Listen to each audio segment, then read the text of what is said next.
Hi, welcome to Attainable Green. I'm Jess, and today I'm going to do an update on my orchid seedlings.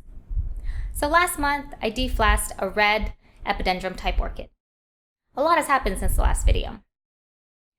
All of the seedlings were put in a humidity chamber, and after the first week, I noticed that the ones packed in moss started to mold.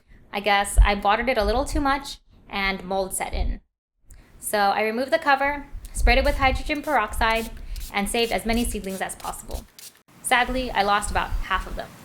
The larger seedlings were potted in bark, and they too suffered. The larger seedlings got dehydrated. The leaves started to shrivel, and the stems started to wilt. Overall, they just looked kind of sad. I guess, with the way I water and my environment, moss is too wet, but bark is too dry. I'll know for next time to do a mix of bark and moss, and hopefully that will counteract the problems. Now, all of the seedlings are in transition. They're slowly starting new roots and hopefully new leaves, so I'm really hoping that they perk up soon. This month, I'm deflasking my second jar. This is the Dendrobium Red Dragon. I decided to deflask these because they're growing quite large. The roots are circling the bottom of the jar, and the agar is slowly disappearing.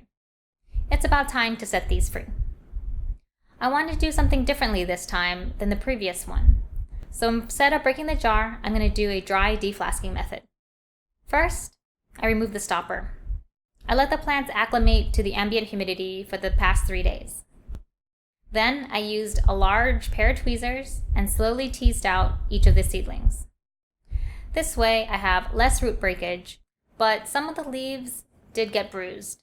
I think it's a worthwhile trade-off to save more roots. After I removed all the seedlings, I potted them up in a mix of bark and moss. It's about 50% moss and 50% bark. I'm hoping that it will provide enough moisture to the roots, but also it will dry quickly enough. Right now, everything looks super healthy. It's been about a week since I deflasked, and these seedlings look much healthier than the Epidendrum. I think I didn't really need the humidity chamber. My ambient humidity hovers between 60 and 70%, and I think that's plenty. I have 2 more flasks left to go, and I'll share with you what I do with those in the future.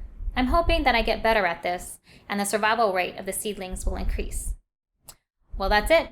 Thank you so much for watching. If you like this video, please give it a thumbs up. Subscribe to my channel, Attainable Green, for all the latest updates. And hit the bell so you never miss an episode. Bye!